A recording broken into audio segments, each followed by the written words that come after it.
back to the daily grind, and shout out to the full-time patrons. Make sure to hit subscribe if you're new and hit thumbs up if you're not a baby back bagel biting bitch boy, cause you know what time it is. It's full time. MMA. And what is going on, full-time family? It is time to break down and make some predictions for UFC Fight Night Prague, Blachowicz vs. Santos. That's going to be the main event. We're going to have an awesome heavyweight co-main event of Stefan Struve vs. Marko Rogerio de Lima. And we got some other cool fights as well on the card, so we're going to get into those. We're going to break down the main card. The fights are going to be going down Saturday, February 23rd, and it's going to be in afternoon card, a daytime card. So with that being said, let's get straight into the breakdowns and predictions. You can see the fight card right here is going to be the main event, Jan Blachowicz versus Thiago Santos, two of the top light heavyweights throwing down. Both of these guys ranked around the top 5. Stefan Struve versus Marko Rogerio de Lima. Stefan Struve looking to snap his losing skid. John Vellante versus Michael Oleksichuk. We've got Liz Carmouche versus Lucy Pudilova. John Dodson versus Peter Yan. Oh, that's a great fight I'm looking forward to. And then Magomed Ankalaev versus Quintin Abreu. There's also some other good fights on the prelims. Just, we're not going to break those down here, but just check it out. Veronica Macedo versus Jillian Robertson, Dwight Grant, Carlo Pedersoli, Marco Polo Reyes on the card taking on Damir Hadzovic, Michelle Prazeres, Daniel Tamer, all these Chris Fishgold, Rustam Kabalov versus Diego Ferreira. And then, so we've got some good fighters all the way down to the prelims. So, let's get into this breakdown of the main card. We're going to start with the first fight of the night, actually. We're going to start with Magomed Ankalaev versus Quintin Abreu. So, let's get straight into it. For this fight, I'm going to be picking Magomed Ankalaev to win this fight. So let me move my check mark over there so people know where I'm picking. Alright, here's the breakdown. Quintin Abreu is a submission specialist making his UFC debut. He's riding a 5-fight winning streak, and he holds a prestigious win over the up-and-coming, gyrating Johnny Walker. Magomed Ankalaev is a Russian stud who would still be undefeated in his pro career had he not lost a literally last-second comeback of the year contending submission to Paul Craig. Literally 4 minutes and 59 seconds on the clock, he lost the fight. And since then, he has picked up an impressive first-round knockout win over Marcin Prachnio. So, Magomed Ankalaev, I'm picking to win this fight as long as he can avoid being submitted. He's a dangerous Russian fighter who's actually more of a stand-up fighter than a typical dominant grappler you see out of Dagestan. And he's won half of his pro fights have been won via KO TKO. He also had 12 amateur fights before turning pro, and he only lost his first 3 of those, went on a 9-fight winning streak to end his amateur career. Magomed has also been fighting tougher competition throughout his career, I believe, than Quintin Abreu. So I'm picking Magomed Ankalaev to get out of here with the W. Let's get to the next fight on the main card. We got 2 bantamweights throwing down. We got John, the Magician Dodson, taking on No Mercy Peter Yan. John Dodson is currently ranked the number 9th bantamweight in the world. Peter Yan is number 14. In this fight, this is a tough one to call, man. I'm not even going to move the check mark until we get into the breakdown because I don't want to. It's almost 50-50 for me. John Dodson, I'm a fan of, but he didn't look great in his last 1 or 2 of his last 3 fights, and definitely not his last fight. So Peter Yan's a fucking killer. This is a hard fight for me to call, guys. Peter Yan is a Russian savage fighting a bantamweight who's currently 3-0 in the UFC, and he's the real deal. This guy didn't enter the UFC on a fluke winning streak where he was fighting cans, and now he's in deep waters with sharks, and he's probably shit out of luck.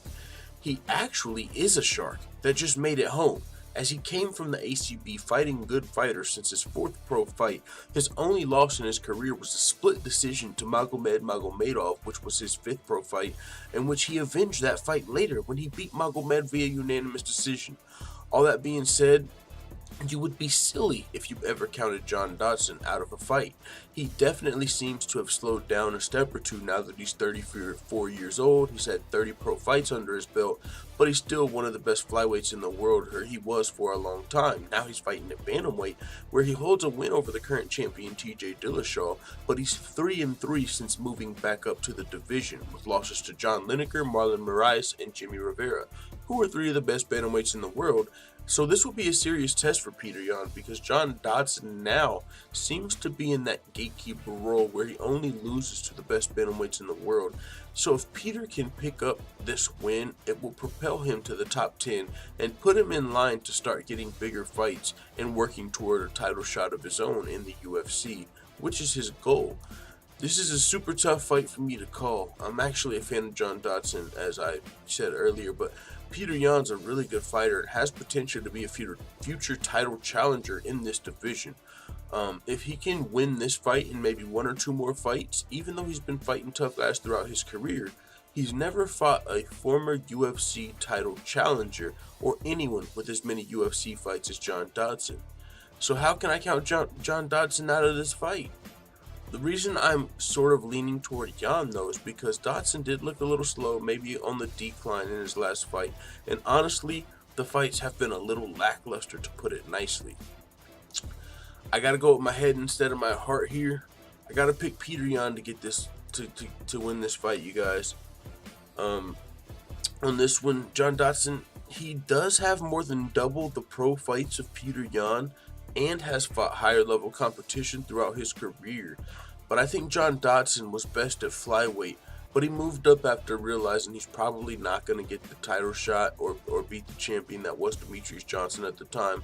And as I said earlier, now I see him as more of a gatekeeper than a fighter, that's going to be striving to get to that title shot and still working as hard as he once did when he was trying to get his first title shot, which is where Peter Yan is at now. Peter Yan is that young, hungry guy that's never had a title shot, and that's his goal. So this is almost a toss-up for me, though. I don't feel good about picking against John Dodson, but I'm giving the ever so slight edge to Peter Yan to win this fight, probably via split decision. Peter Yan was a bantamweight champion in ACB. He trains with a reputable fight team in Tiger Muay Thai and MMA, so this is great matchmaking in my opinion, regardless of how the fight plays out. I'm going with Peter Yan, but if John Dodson wins, I definitely would not be mad, you know what I'm saying, because that would be good to see, even though Peter Yan's a fucking killer. Alright, let's move to the next fight on the fight card. We have Liz Carmouche versus Lucy Pudilova. Liz Carmouche, let me get this check mark over here because I'm definitely not picking Lucy Pudilova to win this fight. Liz Carmouche is 4-4 in the UFC, but she's 3-1 in her last 4 fights, coming off a win over Jennifer Maia back about 6 months ago, and she's only lost a split decision to Alexis Davis in her last 4 fights. And if I remember correctly, I actually thought she won that fight. I thought it was at least, if she lost, a split decision, but I thought she won that fight and it came back she lost a unanimous decision. But she could be 4-0 in her last 4 fights, but them's the breaks, so she got that L. Lucy Pudilova is actually 11 years younger than Liz Carmouche and already has half the UFC experience. She's 3-3 so far in her stint with the UFC. She's lost her UFC debut to Lena Landsberg, and then after beating both Ji-Yeon Kim and Sarah Moras, she's most recently coming off of a split decision loss to Irene Aldana. I'm for sure going to be taking Liz Carmouche in this fight. Let me get my check mark where it belongs for this fight. I'm for sure going to be taking Liz Carmouche. She's fought and beat higher level competition throughout her career. Unless she makes a mistake and gets submitted in this fight, Lucy Pudilova has lost all the toughest fights throughout her career against anybody near the skill level of Liz Carmouche, who, as I pointed out earlier, could be 4-0 in her last 4 UFC fights and has impressive wins over Chookagian and Jennifer Maia in that time.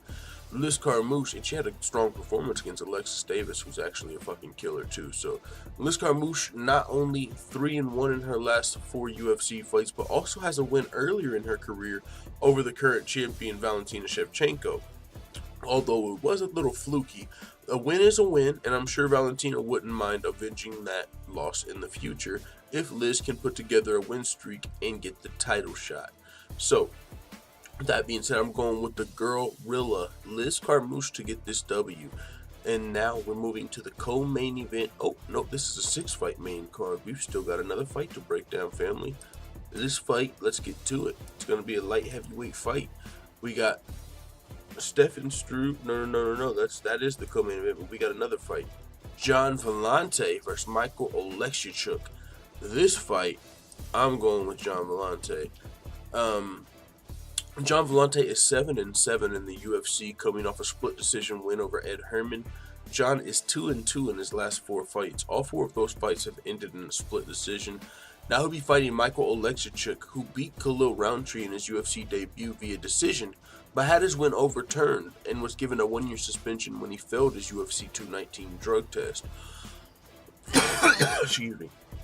Now he's back, but I'm for sure going to be picking John Vellante to win this fight. Not only has Michael not fought as high-level competition inside or outside the UFC, but John Vellante has as much fights in the UFC as Michael has total. So I'm definitely taking John Vellante, who's also not coming off of a PED suspension, so I'm going John on this fight. Now we'll get to the co-main event, full-time family. We got a heavyweight bout going down between Stefan Struve and Rogerio de Lima. This is going to be an interesting fight here. In this fight, the skyscraper Stefan Struve is currently riding a 3-fight losing streak dating back to September of 2017 to Alexander Volkov, Andrei Arlovsky, and most recently Marcin Tybura. He'll be fighting Marcos Rogerio de Lima, who is 5-3 in the UFC and has been fighting tough competition actually throughout his pro career. Rogerio has lost all 3 of his UFC losses via decision, and he finished 4 of his 5 UFC wins, 3 of those by way of KO TKO, 1 by way of submission, so he is well-rounded. I'm going to have to give the edge in this fight actually to Stefan Struve. Even though he's riding that 3-fight losing skid, I'm going to pick him to snap it here. This is a heavyweight fight. Stefan Struve does have a lot of experience fighting against the best heavyweights in the world, but it's almost a toss-up because he hasn't looked great in his last 3 fights. So unless he found a new motivation or has changed up his camp, I can't be super confident in picking him to win. But he's the younger, more experienced fighter who's been fighting at a higher level for a longer time at heavyweight or at the heavyweight class, and also has a dangerous ground game. So I think he'll win this fight, and he could very well find that submission, which has shown to be Marcos Rogerio de Lima's weakness according to his UFC losses, where he's lost all 3 of those fights via submission. So I'm actually picking the more experienced Stefan Struve, the skyscraper, to come in here. If he loses this fight, I don't know. He could be fighting for his career here, man. A 4-fight losing skid is hard to snap, but we did see Andrei Arlovsky do it, so who knows? That's just a side thought, but I'm going to pick Stefan Struve to snap that losing skid in this fight. We shall see. We've got one more fight to break down, full-time family. We got the main event. You might as well get your coins out and flip them, because this is going to be a toss-up. I'm almost more confident in predicting a knockout than I am predicting the winner of this fight. But since this is the breakdown and prediction show, I'm going with Jan Blachowicz. In this fight, let's get to it. Somebody's going to sleep. With that being said, both these guys are straight killers. Jan Blachowicz is currently riding a 4-fight winning streak with wins over Jared Cannonier, Jimmy Manuwa, Nikita Krylov, and he's only lost to some of the best light heavyweights in the world. Thiago Santos has been murking dudes at every level. He knocked out 10 of his 12 UFC opponents at 2 different weight classes, and he's 7-1 in his last 8 fights. You might as well get your coin out and flip it for this fight. Jan Blachowicz looked great in his last 4 fights. He even has a win against Ilir Latifi earlier in his UFC career. I'm actually going to give him the edge, a slight edge, just a slight edge, because I think he has one more path to victory in this fight. Thiago Santos is extremely dangerous, but Jan has fought great strikers and wrestlers in the UFC's light heavyweight division, and he's won via decision, submission, and he's also finished guys TKO or KO. Thiago Santos is up a division, and he also hasn't really been able to showcase his submission skills yet in his career, so that's technically, I feel like, one less path to victory. So I got Jan Blachowicz by a hair. I'm picking Jan Blachowicz to win this fight, but it's a toss-up. I wouldn't be surprised if he gets slept in the first round. I wouldn't be surprised if Thiago gets slept in the first round. I wouldn't be surprised if Jan won a decision. This fight could go many ways, and likely it's going to be one of the latter, you know, one of these guys getting slept. So we'll see. It's going to be some great fights, evening, daytime fights. You'll still have your whole Saturday to do whatever you want after watching some good fights. So thank you guys for tuning into this show, man. If you enjoyed the video, make sure you smash the thumbs up button like your middle name is Khabib. And if you're new to the channel, hit subscribe. Also, reminder to the full-time family, we cannot do live shows on this channel because YouTube's trying to get us out of here. Or somebody. One of our videos got copyright striked from fucking 3 months ago, which takes away your live streaming privilege for 3 months, which is it's crazy. I've seen other people's videos get copyright strikes and they're still streaming on their channel. I don't know how they go about doing that. It's insane. I'm looked into it, but we can't stream here until May 20th. So with that being said, we will be still doing all of our live fight companions, including the fight companion for this card, but it's going to be on our second YouTube channel, UFC Yankovic. So make sure you go check out UFC Yankovic, hit subscribe over there, and we will be live streaming over there doing fight companions. So thank you guys for checking out this video once again. It is what it is. Let the full-time family know what you think in the comments. I'm out. Bye, Felicia.